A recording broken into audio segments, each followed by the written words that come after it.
Next વિદ્યાર્થી મિત્રો આપણે જોવાનું છે પરિસ્થિતિકીય અનુક્રમણ, જેને ઇંગ્લિશમાં કહેવાય ઇકોલોજીકલ સક્સેશન.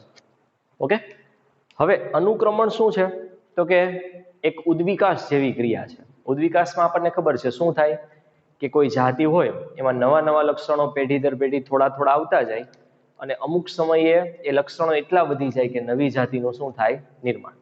પણ ઉદ્વિકાસમાં ખાલી આપણે જે તે સજીવની જાતિ હોય એના વિશે અભ્યાસ કરતા હોય, પણ અનુક્રમણ એટલે શું તો કે આવી જ વસ્તુ કોઈ સમાજ હોય કે કોઈ નિવસન તંત્ર હોય એમાંય લાગુ પડે. કઈ રીતે તો કે સમય સમયે હંમેશા પર્યાવરણ છે ક્યારેય સ્થિર ન હોય. પર્યાવરણના પરિબળો છે એ સતત બદલતા હોય, પર્યાવરણની આબોહવા સતત બદલતી હોય. આવી આબોહવાના કારણે જે તે નિવસન તંત્રના સજીવો પણ બદલાય અને સજીવો બદલાવાના કારણે નિવસન તંત્રની લાક્ષણિકતા પણ બદલાય. એક સિમ્પલ ઉદાહરણ આપું, અનુક્રમણ એટલે શું. ઓકે, તો મગજમાં પહેલેથી ક્લિયર થાય એટલા માટે હું તમને આ વસ્તુ કહું છું કે માનો કે એક કોઈ મોટું તળાવ છે, બરાબર. એ તળાવમાં અત્યારે પાણી છે, સારું એવું પાણી છે, તળાવ એકદમ ઊંડું છે. ઓકે, તો હું તમને કહીશ કે આ તળાવમાં કેવી વનસ્પતિ અને પ્રાણી હશે, તો તમે મને તરત કહેશો કે તળાવમાં સર લીલ હોય અથવા તો કોઈ વનસ્પતિ પ્લવકો હોય. ઓકે, હું તમને એમ પૂછીશ કે પ્રાણી કયા હશે, તો તમે તરત કહેશો કે સર કોઈ ફાઇટોપ્લેન્ક્ટોન્સને ખાનારા ઝૂ પ્લેન્ક્ટોન્સ હોય, જલીય કીટકો હોય કોઈ. ઓકે, અથવા તો માછલી જેવા સજીવો હોય. પછી માનો કે મૃદુકાય સમુદાયના અમુક પ્રાણી હોય. આ પ્રાણીની વાત થઈ ગઈ. ઓકે, હવે હું તમને એમ કહું કે સમય સમય ધારો કે અત્યારે માનો કે ચોમાસું છે તો તળાવ બહુ સારું છે, પણ ધારો કે ઉનાળો આવ્યો, તાપમાન વધી ગયું, તડકો વધી ગયો, તો ધીમે ધીમે તળાવ સુકાશે. ઓકે, પ્લસ સમય જાય સપોઝ તોય નીચે માટી ભેગી થતી જાય, તળાવ છીછરું બનતું જાય અને ઘણા બધા સમય પછી સપોઝ તળાવ સુકાણું અને સુકાઈને એકદમ જમીન વિસ્તાર બની ગયો. ઓકે, તો હવે હું તમને એમ કહીશ કે ત્યાં કઈ વનસ્પતિ હશે, તો તમે એમ કહેશો સર ત્યાં લીલ હશે. ન હોય, પાણી હોય તો લીલ હોય. ઓકે, તો ત્યાં માનો કે એકદમ મેદાન જેવું થઈ ગયું ને હવે ઘાસ બની ગયું, તો લીલની જગ્યાએ વનસ્પતિમાં ઘાસ આવી ગયું, તૃણ વનસ્પતિ આવી ગઈ. પછી ત્યાં લીલને ખાનારા ફાઇટોપ્લેન્ક્ટોન્સ હતા, અમુક જલીય કીટકો હતા. અહીંયા શું હશે, તૃણને ખાનારા અમુક પ્રાણી હશે, સસલા હશે, ગાય હશે, આવા પ્રાણી આવી ગયા. ત્યાં એને ખાનારા કોણ હતા, તો કે કોઈ બીજા ઉચ્ચ કક્ષાની મોટી માછલી ને એવા સજીવો હતા. અહીંયા સસલાને ખાનારા કોઈ બીજા પ્રાણી હશે. ઓકે, ચિત્તો હોય, દીપડો હોય, આવી કંઈક વસ્તુ બની ગઈ. તો આ જે વસ્તુ થઈ કે પર્યાવરણના પરિબળો બદલાણા, એના આધારે ધીમે ધીમે એ નિવસન તંત્ર અને એમાં રહેતા સમાજો પણ ધીમે ધીમે બદલાતા ગયા. ઓકે, તો શું એવું બન્યું હશે કે કે લીલમાંથી અથવા તો ફાઇટોપ્લેન્ક્ટોન્સમાંથી ડાયરેક્ટ જ તે ઘાસ ઉગવા માંડ્યું? નહીં, વચ્ચે ધીમે ધીમે ધીમે ધીમે કરતો વચ્ચેનો અમુક એવો સમયગાળો પસાર થયો હશે, જેમાં શું થયું હશે કે સપોઝ એકદમ પહેલા તો છીછરું ઊંડું તળાવ હતું તો લીલ ને એવું બધું હતું. પછી ધીમે ધીમે કાદવ ભરાણો, નીચે માટી ભરાણી, તો કાદવમાં ઉગે એવી વનસ્પતિ આવી હોય. ઓકે, પછી પાછો થોડોક ચેન્જ થયો હોય અને ત્યાં થોડુંક વધારે સપોઝ હજી માટી આવી હોય તો એના કરતા બીજી કંઈક વનસ્પતિ દલદલીય વિસ્તારમાં ઉગે એવી વનસ્પતિ આવી હશે. તેનો મતલબ એવો નહીં બન્યો હોય હંમેશા કે જે પહેલા ઓરિજિનલ વનસ્પતિ લીલ હતી અથવા તો ફાઇટોપ્લેન્ક્ટોન્સ હતા એમાંથી ડાયરેક્ટ તૃણ આવી ગયું. નહીં, વચ્ચે ધીમે ધીમે બીજા સમાજો પણ નિર્માણ પામ્યા હશે અને છેલ્લે શું બને તો કે છેલ્લે ચરમસીમા સમાજ બને. જે પર્યાવરણને અનુકૂળ હોય, બેસ્ટ અનુકૂળ હોય એવો સમાજ છેલ્લે ત્યાં શું થાય, વસવાટ કરે. ઓકે, અને છેલ્લા સમાજને કહેવાય કયો, ચરમસીમા સમાજ. ઓકે, તો આ એક સ્ટેપમાં થતી પ્રક્રિયા નથી, ધીમે ધીમે વચ્ચે ઘણી બધી કમ્યુનિટી આવી હશે અને એમાંથી નવા આ રીતના છેલ્લે ફાઇનલી ચરમ સમાજનું શું થયું હશે, નિર્માણ. તો આખી પ્રક્રિયા છે કે જેમાં સમય જતા એક પછી એક સમાજો આવતા જાય, અમુક ત્યાંથી ખસતા જાય, પાછા નવા સમાજ આવે, ફરી પાછા એ ખસી જાય, ફરી પાછા નવા કોઈ સમાજ આવે. આ રીતના જે આખી પ્રક્રિયા થાય છે આને કહેવાય શું, પરિસ્થિતિકીય અનુક્રમણ. ઇંગ્લિશમાં એને કહેવાય ઇકોલોજીકલ સક્સેશન. ઓકે, તો સ્ટાર્ટિંગમાં તમને સમજાવવા ટ્રાય કરી છે કે 13મા ચેપ્ટરમાં આપણે વસ્તી અને સમાજની લાક્ષણિકતા અને એના ઉપર કયા પર્યાવરણીય પ્રતિક્રિયા થતી હોય, એટલે કે પરિબળો પ્રત્યે આ કેવો રિસ્પોન્સ આપે, આવી પ્રતિક્રિયા વિશે આપણે ડિટેલમાં એક પછી એક પરિબળોને કઈ અસર થાય એ આપણે ભણ્યું. ઓકે, અને એનો અભ્યાસ કર્યો.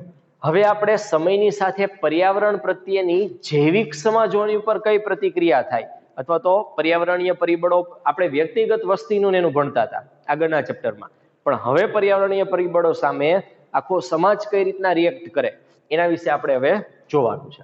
તો બધા જ સમાજની મહત્વપૂર્ણ લાક્ષણિકતા છે કે પર્યાવરણની બદલાતી પરિસ્થિતિ સામે એના બંધારણ અને એના રચનામાં પણ સતત શું આવતું રહીએ?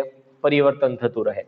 આ પરિવર્તન શ્રેણીબદ્ધ અને ક્રમબદ્ધ તથા ભૌતિક પર્યાવરણમાં થતા ફેરફારને સમાંતર હોય. મેં કીધું એમ ડાયરેક્ટ પરિવર્તન ના આવી જાય. જેમ પર્યાવરણ બદલે એમ સમાજ પણ ધીમે ધીમે ધીમે કરતા શું થાય? બદલતા રહે. અને કોને ડિપેન્ડ હોય? એ બદલાતા સમાજ પર્યાવરણની બદલાતી પરિસ્થિતિને. ઓકે, આગળ. છેવટે આ પ્રકારનો ફેરફાર છેવટે એક એવા સમાજનું નિર્માણ કરે જે પર્યાવરણ સાથે સંતુલનની એકદમ નજીકમાં હોય. છેલ્લે ઘણા બધા સમાજો વચ્ચે બદલવાના છે, પણ લાસ્ટમાં તો એક સ્ટેબલ કમ્યુનિટી આવશે જે પર્યાવરણને એકદમ સંતુલનમાં હશે અને પર્યાવરણને એકદમ આપણે એમ કહીએ ને ફાવટ આવી ગઈ એ ટાઈપનો છેલ્લે સમાજનું નિર્માણ થાય. એ છેલ્લા સમાજને શું કહેવાય? ચરમ સમાજ અથવા તો ચરમ સીમા સમાજ. ઓકે, આગળ. આપેલ ક્ષેત્રમાં જાતિના બંધારણમાં થતા ક્રમશઃ અને ધારી શકાય તેવા ફેરફારને કહેવાય પરિસ્થિતિકીય અનુક્રમણ. એની વ્યાખ્યા આપી છે. ઓકે, કોઈ સમાજ કે ક્ષેત્રમાં જાતિનું બંધારણ છે, પેલા આ જાતિ હતી, પછી એ બદલાણી, નવી આવી, પછી નવી આવી, પાછી નવી આવી, તો શું કે છે કે આપેલ ક્ષેત્રમાં જાતિના બંધારણમાં થતા ક્રમશઃ, આ ક્રમશઃ ફેરફાર થશે. મેં કીધું ડાયરેક્ટ નહીં થઈ જાય. પ્લસ તમે એને ધારી શકશો કે ભાઈ અહીંયા તળાવ છે તો ધીમે ધીમે આમાંથી આગળ જતા શું બનવાનું છે? તૃણભૂમિ બનશે. તો ક્રમશઃ અને ધારી શકાય એવા ફેરફારને શું કહેવાય? પરિસ્થિતિકીય અનુક્રમણ. અનુક્રમણ દરમિયાન કેટલીક જાતિઓ જે તે વિસ્તારમાં વસાહતો સર્જે એટલે નવી જાતિઓ આવશે, જ્યારે કેટલીક વસ્તી એ ઘણી સંખ્યામાં વધવા પામે, જ્યારે બીજી જાતિઓ વસ્તીમાં ઘટતી જાય અને ધીમે ધીમે અદ્રશ્ય થાય. જેને અનુકૂળ હશે પર્યાવરણ હાલનું એ જાતિ ત્યાં ઉગશે, એની સંખ્યા વધશે. પણ જે બદલાતું પર્યાવરણ જેના માટે વિપરીત હશે, જેને અનુકૂળ નહીં હોય, એવી જાતિ ધીમે ધીમે એ સમાજ અથવા તો નિવસન તંત્રમાંથી શું થાય? દૂર થતી જાય. એનો મતલબ કેટલીક નવી જાતિ આવતી જાય અને જૂની જાતિ ખસતી જાય. ઓકે, આગળ જોઈએ.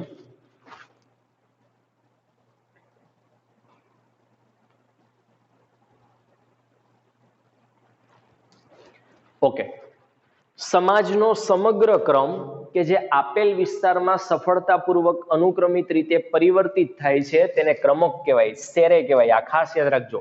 અહીં આપણે કહીએ ને કે એક પછી એક જાતિ આવતી જાય છે, એને રિપ્લેસ કરે બીજી જાતિ, એને રિપ્લેસ કરે ત્રીજી જાતિ.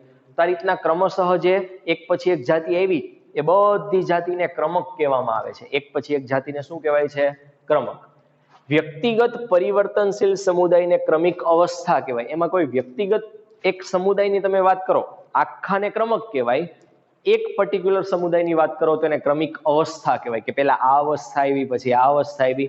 આપણે હમણાં ડિટેલમાં અવસ્થા ઘણી બધી વનસ્પતિના અનુક્રમણમાં જોવાની છે. આગળ એને ક્રમિક અવસ્થા અથવા તો ક્રમિક શું કહેવામાં આવે છે? સમાજ. અનુક્રમિત ક્રમિક અવસ્થા એ સજીવોની જાતિઓની ભિન્નતા, જાતિ અને સજીવોની સંખ્યામાં વધારો અને તેની સાથે કુલ જીવભારમાં વધારો થવા જેવા પરિવર્તનો થાય છે. આ બહુ ઇમ્પોર્ટન્ટ છે, ખાસ યાદ રાખજો. ઉદાહરણ સાથે કહું કે માનો કે અત્યારે પ્યોર આખું તળાવ છે, તળાવમાં વનસ્પતિ પ્લવકો છે, એટલે કે માનો કે ઉત્પાદકો છે, એની 5 જાતિ છે. કેટલી જાતિ? 5. ઓકે, આંકડો પણ લખતો જાવ કે તળાવ અત્યારે છે સપોઝ. ઓકે, તો તળાવમાં 5 ઉત્પાદકોની જાતિ છે અને માનો કે 2 છે એ તૃણાહારીની જાતિ છે. આ હું સિમ્પલ મેં આંકડો લખ્યો છે. અને 1 છે એ સપોઝ માંસાહારીની જાતિ છે. હવે ધારો કે આનું અનુક્રમણ થાય અને આ તળાવનું અનુક્રમણ થઈને કોઈક નવા કમ્યુનિટી આવે તો યાદ રાખજો આ જાતિની વિવિધતામાં હંમેશા વધારો થાય. એટલે આગળની અવસ્થામાં માનો કે 5 ઉત્પાદકો હતા તો હવે 7 ઉત્પાદકો બનશે. ઓકે, પ્લસ આગળ 2 તૃણાહારી હતા તો હવે સપોઝ 3 તૃણાહારી બનશે. ઓકે, અને આગળ 1 માંસાહારી હતા તો હવે સપોઝ 2 માંસાહારીની જાતિ બનશે. તો જેમ અનુક્રમણ થાય એમ કઈ કઈ બાબતની મતલબ કોમ્પ્લેક્સિટી વધે? તો યાદ રાખો કે જાતિની ભિન્નતા વધે. કે પહેલા 5 ઉત્પાદકો હતા તો હવે 7 ઉત્પાદકો થઈ ગયા, પહેલા 5 જાતિ હતી હવે 7 થઈ ગઈ. એ રીતના જાતિ અને સજીવોની સંખ્યામાં વધારો થાય. હવે માનો કે આ 5 ઉત્પાદકોની જાતિ હતી, દરેકમાં માનો કે 5-5 સંખ્યામાં સજીવો હતા, એટલે ટોટલ 25 સજીવો હતા. તો હવે 7 જાતિ મતલબ જાતિની સંખ્યા તો વધી જ, પણ દરેક જાતિમાં 5-5 સજીવો હતા, તો હવે માનો કે 8-8 સજીવો થયા. તો દરેક જાતિમાં વ્યક્તિગત સજીવોની સંખ્યા પણ વધે. ઓકે, તો જાતિ તો વધે જ, તે જાતિ અને સજીવોની સંખ્યામાં પણ વધારો થાય, પ્લસ એના જીવભારમાં વધારો થાય. માનો કે આમાં દરેક જાતિના સજીવો સપોઝ 10-10 કિલોગ્રામના હતા, તો હવે 12-12 કિલોગ્રામના થાય. તો 3 બાબતો હંમેશા વધે. કઈ કઈ? જેમ અનુક્રમણ આગળ વધે એમ એક તો પેલા જાતિની વિવિધતા વધે, પ્લસ બીજું દરેક જાતિમાં પાછા વ્યક્તિગત સજીવોની સંખ્યા વધે, અને ત્રીજું કે વ્યક્તિગત સજીવોનો જીવભાર પણ શું થાય? વધે. આ બહુ ઇમ્પોર્ટન્ટ છે, ખાસ MCQ માં પૂછાય. ક્યાં ગયો પોઈન્ટ? હા, આ પોઈન્ટ. ઓકે, મગજમાં ક્લિક કરી રાખજો કે આ કઈ વસ્તુ વિશે વાત કરે છે. બાકી તમે એમને વાંચશો તમને કાંઈ આઈડિયા નહીં આવે, મગજમાં સમજતું રહેવું પડશે ફરજિયાત. આગળ, વિશ્વમાં પ્રવર્તમાન સમાજો એ ધરતી ઉપર જીવનની શરૂઆત થઈ ત્યારથી લાખો વર્ષના અનુક્રમણના પરિણામ સ્વરૂપે જ રચાયા છે. પહેલા જે સજીવો હતા, જ્યારે પૃથ્વી અથવા તો વિશ્વની શરૂઆત થઈ છે, સજીવ જાતિ નિર્માણ પામી હશે, એની કમ્પેરમાં તમે અત્યારે જુઓ તો અત્યારે ઘણા બધા સજીવોની જાતિઓ છે, વનસ્પતિની જાતિ છે. આ બધું લાખો વર્ષના અનુક્રમણની પ્રક્રિયાના કારણે જ રચાણી છે. અને હાલમાં પણ અનુક્રમણ ચાલુ જ હોય, જેમ ઉદ્વિકાસ ચાલુ હોય એમ અનુક્રમણ પણ શું હોય? ચાલુ જ હોય. વાસ્તવિક રીતે અનુક્રમણ અને ઉત્ક્રાંતિ એ જે તે સમયે સમાંતર થતી પ્રક્રિયા છે. જેમ ઉદ્વિકાસ કન્ટિન્યુ ચાલુ રહે છે, નવી જાતિ નિર્માણ પામતી જ રહે, એમ અનુક્રમણ પણ સતત શું થાય? ચાલુ જ રહે. મતલબ બે એકબીજાને સમાંતરે ચાલતી શું છે? પ્રક્રિયા. ઓકે, હવે ઇમ્પોર્ટન્ટ ખાસ યાદ રાખજો. ઓકે, અહીંયા આપણે અનુક્રમણ અથવા તો સંક્રમણ, જે આપણે આખી થિયરી ભણીએ છીએ સક્સેશન, એ બે પ્રકારના હોય. બે પ્રકાર ડિસ્કસ કરવાના છે. આ ખાસ પૂછાય, યાદ રાખજો. આ પ્રકાર અને ઉદાહરણ. હું તમને બે ઉદાહરણ આપું. માનો કે કોઈ એવો વિસ્તાર છે જ્યાં કોઈ સજીવો છે જ નહીં અત્યારે. હવે તમને એમ થાય સર એવો વિસ્તાર થોડો હોય, હોઈ શકે. જેમ કે હું ઉદાહરણ આપું કે સપોઝ કોઈ એક ખડક છે, બરાબર, એની ઉપર અત્યારે કાંઈ નથી, અથવા તો કોઈ વિસ્તાર લાવા છે, લાવા નીકળો કોઈ વિસ્તારમાંથી, એ લાવા પેલા તો નહોતો, એ લાવા ધીમે ધીમે ઠંડો પડ્યો અને અહીંયા એક જમીન જેવો વિસ્તાર બની ગયો. તો લાવા તો હતો ને, એટલે એ તો આખો નવો જ વિસ્તાર થઈ ગયો. તો આ એવો વિસ્તાર છે જ્યાં પહેલા કાંઈ નહોતું, હવે એ લાવા ઠંડો પડતા અહીંયા જમીન કેવો કંઈક પથરાળ વિસ્તાર બન્યો. એની ઉપર હવે તો સજીવ આવવાના છે.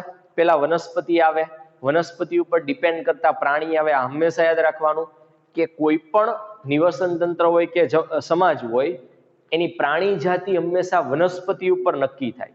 અને વનસ્પતિ કોના ઉપર ડિપેન્ડ કરશે? એની જમીન ઉપર. આ સિક્વન્સ યાદ રાખજો. જમીનના આધારે વનસ્પતિ નક્કી થાય, વનસ્પતિના ટાઈપના આધારે પ્રાણીની જાતિ નક્કી થતી હોય. ઓકે, તો આ વિસ્તાર મેં કીધું લાવા પહેલા અહીંયા નહોતો, એનો મતલબ અહીંયા પહેલા સજીવો હતા જ નહીં. હવે લાવા નીકળો, લાવા ઠંડો પડ્યો, તો ત્યાં વનસ્પતિ અને પ્રાણી એવા, તો આખું નવું નિવસન તંત્ર બન્યું. આ પ્રકારનું જો થાય કે જ્યાં પહેલા કોઈ પ્રાણી વસવાટ જ ન કરતા હોય, કોઈ વનસ્પતિ ઇનકેસ કોઈ સજીવો હતા જ નહીં, અને નવેસરથી આખી વસ્તુ બને છે, આને કહેવાય પ્રાથમિક અનુક્રમણ. શું કહેવાય? પ્રાથમિક અનુક્રમણ. પણ માનો કે ઓલરેડી પહેલેથી કંઈક ત્યાં હતું, કંઈક વસ્તુ બનવાના કારણે ત્યાંથી ખસી ગયું. જેમ કે ઉદાહરણ આપું, ધારો કે કોઈ ખેતર છે, ખેતરમાં અત્યારે પાક લીધો છે કોઈ ખેડૂતે, ઓકે, ઘઉં વનસ્પતિ ઉગાડી છે, ઘઉંને ડિપેન્ડન્ટ કરનારા પ્રાણી રહે છે, ઘઉંને ખાનારી કોઈ જીવાત રહે છે, આવું બધું છે. પાક લેવાઈ ગયો, ખેડૂતે આખું ખેતર ફરી પાછું સાફ ખેડી નાખ્યું અને એકદમ પ્લેન વિસ્તાર બનાવી દીધો. તો આ કેવો? અહીંયા પણ પ્લેન વિસ્તાર બન્યા પછી કંઈક નવી વનસ્પતિ આવશે. સપોઝ ખડ ઉગી નીકળે, વધારાની વનસ્પતિ, નીંદણ જેને આપણે કહીએ, એને ખાનારા કોઈ બીજા પ્રાણી આવ્યા. ઓકે, તો આ બદલાવ તો આવ્યો, એટલે આને અનુક્રમણ તો કહેવાય. પણ આ અનુક્રમણ કેવું છે કે ત્યાં પહેલા કંઈક હતું, એમાં કંઈક ફેરફાર આવ્યો, એના કારણે નવું અનુક્રમણ સ્ટાર્ટ થયું. તો આવું હોય કે પહેલા ઓલરેડી કોઈ સજીવો હોય, એ ત્યાંથી ખસે, એની જગ્યાએ નવા આવે, તો આને કહેવાય દ્વિતીય અનુક્રમણ. ઓકે, બેયનો તફાવત શું છે? બેયના ઉદાહરણે આપણે એક્સપ્લેન કર્યા છે, એક પછી એક, ધ્યાનથી સમજજો. તો આથી અનુક્રમણ એક એવી, એટલે અનુક્રમણના ટૂંકમાં આપણે બે પ્રકાર જોવાના છે, પ્રાથમિક અનુક્રમણ અને દ્વિતીય અનુક્રમણ. મગજમાં એક વસ્તુ ફિટ કરો, પહેલા કોઈ વસ્તુ હોય જ નહીં અને ત્યાંથી અનુક્રમણ સ્ટાર્ટ થાય તો એને કહેવાય પ્રાથમિક અનુક્રમણ. પહેલા કંઈક છે, ત્યાં કંઈક અસર થવાના કારણે કે કોઈ ફેરફાર થવાના કારણે ત્યાંથી વસ્તુ જતી રહી, સજીવો જતા રહ્યા અને અનુક્રમણ સ્ટાર્ટ થયું તો એને કહેવાય દ્વિતીય અનુક્રમણ. ઓકે, હવે ધ્યાન આપો, અનુક્રમણ એક એવી પ્રક્રિયા છે કે જે જગ્યાએ તે શરૂ થાય છે ત્યાં કોઈ સજીવ હોતા નથી. ક્યાં તો આવું બની શકે કે જે જગ્યાએ અનુક્રમણ થવાનું છે ત્યાં કોઈ સજીવ હોય જ નહીં, અથવા તો એવું બની શકે કે કોઈ એવો વિસ્તાર કે જ્યાં ક્યારેક કોઈ પણ સજીવનું અસ્તિત્વ હતું પહેલા પણ હવે ન રહ્યું હોય. ઉદાહરણ તરીકે ખુલ્લા ખડકો કે કોઈ એવો વિસ્તાર કે જ્યાં પહેલા કોઈ સજીવો અસ્તિત્વમાં હતા પણ કોઈ પ્રકારે આ બધા સજીવો નાશ પામ્યા, કોઈ પણ કારણસર નાશ પામી ગયા, તો આવી બે જગ્યાએથી અનુક્રમણ સ્ટાર્ટ થઈ શકે. ક્યાં તો બિલકુલ નવી જગ્યા અથવા તો પહેલા કંઈક હતું ત્યાં ખસવાના કારણે હવે નવી જગ્યા બની છે. તો પહેલું મતલબ જે પહેલી કેસની વાત કરી એને કહેવાય પ્રાથમિક અનુક્રમણ, પ્રાઇમરી સક્સેશન. જ્યારે બીજી બાબતની વાત કરી કે જ્યાં ઓલરેડી કોઈક હતું એ ખસવાના કારણે હવે જગ્યા પડી અને એ જગ્યા ઉપર અનુક્રમણ સ્ટાર્ટ થયું તો એ બીજાને કહેવાય કયું? દ્વિતીય અનુક્રમણ. પ્રાથમિક અનુક્રમણ જ્યાં સ્ટાર્ટ થાય છે એવા કેટલાક ઉદાહરણ આપ્યા છે કે નવો ઠંડો પડેલો લાવા, ત્યાંથી પ્રાથમિક અનુક્રમણ સ્ટાર્ટ થાય. ખુલ્લા ખડકો, કોઈ ખડકો પહેલેથી બંધ હતા, માનો કે આખો વિસ્તાર હતો પથ્થર, હવે ભૂકંપ આવ્યો એના કારણે એ ભાગ તૂટી ગયો અને નવો ખડક બન્યા બે, તો એવા વિસ્તાર એને ખુલ્લા ખડક કહેવાય. નવસર્જિત તળાવ કે જળાશય, પહેલા કઈ ત્યાં હતું જ નહીં, હવે અચાનક તળાવ બન્યું છે તો ત્યાં વરસાદ આવ્યો, પાણી ભરાણું, લીલ આવી, લીલને ખાનારા પ્રાણી એવા, તો આ બધા છે એ કોના ઉદાહરણ છે? પ્રાથમિક અનુક્રમણ સ્ટાર્ટ થાય એવી જગ્યા. મગજમાં ફિટ કરી રાખજો, નવો ઠંડો પડેલો લાવા, ખુલ્લા ખડકો અથવા તો નવસર્જિત તળાવ કે સરોવર કે જળાશય. ઓકે, નવા જૈવિક સમાજોના સ્થાપનની પ્રક્રિયા ઘણી ધીમી હોય.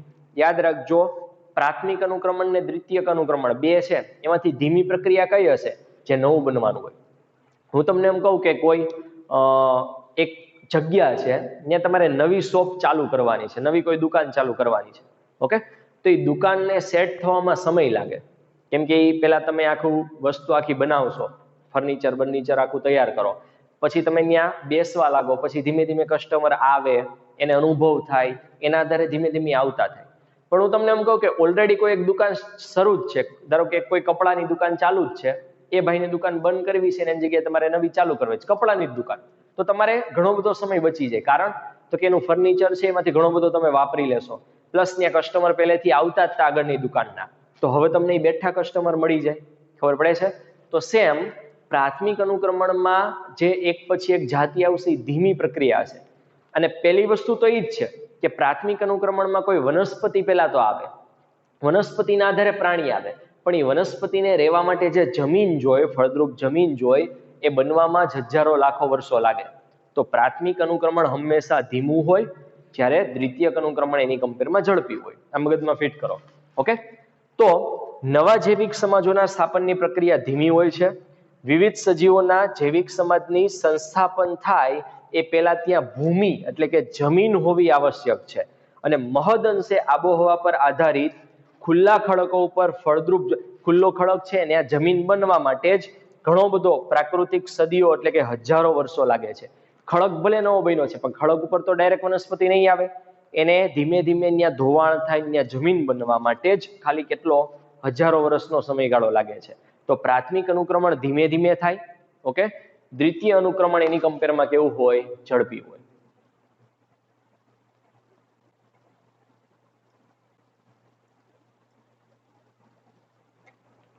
ઓકે, નેક્સ્ટ હવે દ્વિતીય અનુક્રમણ એ એવા વિસ્તારમાં શરૂ થાય છે જ્યાં પ્રાકૃતિક જૈવિક સમાજો પહેલા હતા એ નાશ પામ્યા છે.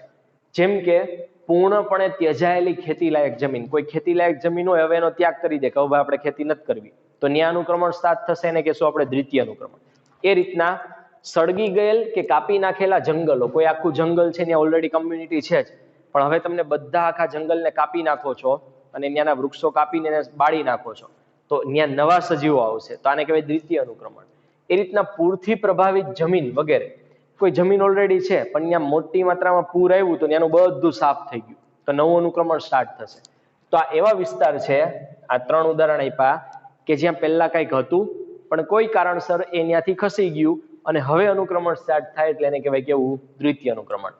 જેથી કરીને ત્યાં ઓલરેડી કેટલીક માટી કે અવસાદન ત્યાં ઓલરેડી હાજર જ હશે અને જમીન હોય ત્યાં તો ત્યાં તરત વનસ્પતિ આવી જાય, કેમ કે વનસ્પતિ તો જમીન ઉપર જ થાય. ઓકે, જમીન મતલબ ભૂમિ.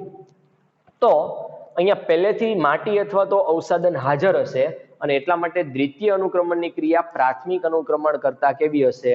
ઝડપી. આગળ, પરિસ્થિતિકીય અનુક્રમણનું વર્ણન સામાન્યતઃ વનસ્પતિ સમૂહના પરિવર્તન પર ધ્યાન કેન્દ્રિત કરે છે. મેં કીધું એમ, આખી જેટલી કમ્યુનિટી બનવાની છે એ બધા આપણને ખબર છે પોષણ માટે તો વનસ્પતિ ઉપર આધાર રાખે છે. તો વનસ્પતિના આધારે પ્રાણીની બધું નક્કી થશે કઈ કમ્યુનિટી આવે. ઓકે, તો અનુક્રમણનું વર્ણન સામાન્ય રીતે વનસ્પતિક સમૂહના પરિવર્તન ઉપર ધ્યાન કેન્દ્રિત કરે છે. જેથી જો વનસ્પતિક સમૂહનું પરિવર્તન થાય વિવિધ પ્રકારના, તો એની ઉપર ડિપેન્ડન્ટ કરનારા વિવિધ પ્રકારના પ્રાણી માટે ખોરાક તથા આશ્રય સ્થાનને પણ એ પ્રભાવિત કરશે. અને એટલા માટે જેમ જેમ અનુક્રમણની પ્રક્રિયા આગળ વધે તેમ તેમ પ્રાણીની સંખ્યા, એના પ્રકાર તેમજ વિઘટકોના પ્રકાર પણ શું થાય છે? બદલાય છે. કેમ કે વનસ્પતિ બદલશે, વનસ્પતિ બદલે તો એના ઉપર ડિપેન્ડન્ટ પ્રાણી બદલે અને આ બંને બદલે તો એના ઉપર ડિપેન્ડન્ટ વિઘટકો પણ બદલે. તો સમય સમય હંમેશા પ્રાણીની સંખ્યા અને એના પ્રકાર તથા વિઘટકોની સંખ્યા અને એના પ્રકાર પણ શું થાય? બદલતા રહે. ઓકે, આગળ, કોઈ પણ સમય દરમિયાન પ્રાથમિક અને દ્વિતીયક અનુક્રમણ કુદરતી કે માનવ સર્જિત ખલેલ એટલે કે આગ કે વનનાશ વગેરે દ્વારા અનુક્રમણની ચોક્કસ ક્રમક અવસ્થાને તે પહેલાની અવસ્થામાં તબદીલ કરે છે. આ શું કહે છે કે માનો કે ઓલરેડી કોઈ એક તળાવ છે, બરાબર, એ તળાવમાં માનો કે ધીમે ધીમે અનુક્રમણ સ્ટાર્ટ થયું અને અહીંયા તળાવ છે એ માનો કે કાદવ અડધો ભરાઈ ગયો છે અને હવે પેલા જે લીલ વનસ્પતિ હતી એની જગ્યાએ હવે કાદવવાળી વનસ્પતિ આવી ગઈ. પણ માનો કે કોઈ કુદરતી આફત આવી, માનો કે બહુ વરસાદ પડ્યો, તો શું થશે કે કાદવવાળી જે તળાવ હતું એમાં ફરી પાછું પાણી ભરાય. તો જે કાદવવાળી અવસ્થા હતી એના પહેલાની એક અવસ્થા ફરી પાછી આવી જશે. તો કુદરતી આફત કે માનવ સર્જિત, માનો કે તળાવ કાદવવાળું થઈ ગયું, માનવ દ્વારા અહીંયા પાણી ભરવામાં આવ્યું, ઓકે, નહેર દ્વારા કે કોઈ પણ રીતે, તો જ્યારે પણ આવી કુદરતી આફત કે માનવ સર્જિત આફત આવે ત્યારે જે અવસ્થા હોય એની પહેલાની એક અવસ્થા ફરી પાછી આવી જાય. ઓકે, આ વસ્તુ એ કહેવા માંગે છે કે કોઈ પણ સમય દરમિયાન પ્રાથમિક કે દ્વિતીયક અનુક્રમણને જ્યારે કોઈ કુદરતી કે માનવ પ્રેરિત ખલેલ દ્વારા અથવા તો ખલેલ નડે ત્યારે અનુક્રમણની ચોક્કસ ક્રમક અવસ્થા જે હોય એની પહેલાની અવસ્થામાં એ તબદીલ કરી નાખે છે. અને આવા પ્રકારની ખલેલથી એક નવી સ્થિતિ પણ નિર્માણ પામે છે, જેમાં કેટલીક નવી જાતિ વિકાસ પામવા પ્રોત્સાહન મળે. જ્યારે ઓલરેડી ત્યાં જે જાતિ હતી એને પરિસ્થિતિ બદલાણી એટલે એવી હતી એ જાતિ હતોત્સાહિત અથવા તો ત્યાંથી ખસી જાય અને બદલાયેલી પરિસ્થિતિને જે અનુકૂળ જાતિ હોય એ ત્યાં હવે આવી જાય. ક્લિયર? તો આ હતું આખું અનુક્રમણ કઈ રીતે થાય. પેલા તો અનુક્રમણ શું એ તમને એક્સપ્લેન કર્યું, પછી એના બે પ્રકાર એક્સપ્લેન કર્યા, બેમાં શું ફરક છે એના ઉદાહરણ એક્સપ્લેન કર્યા અને છેલ્લે અનુક્રમણની પ્રક્રિયામાં કયા કયા આવા ફેરફાર થાય એના વિશે એક્સપ્લેન કર્યું. હવે આના પછીના લેક્ચરમાં આપણે વનસ્પતિ કોઈ જગ્યાએ છે કઈ રીતના અનુક્રમિત થાય, એમાં કઈ કઈ અવસ્થા આવે, એના નામ કયા કયા હોય એ આપણે ડિટેલમાં આકૃતિ સહ જોવાનું છે. ઓકે.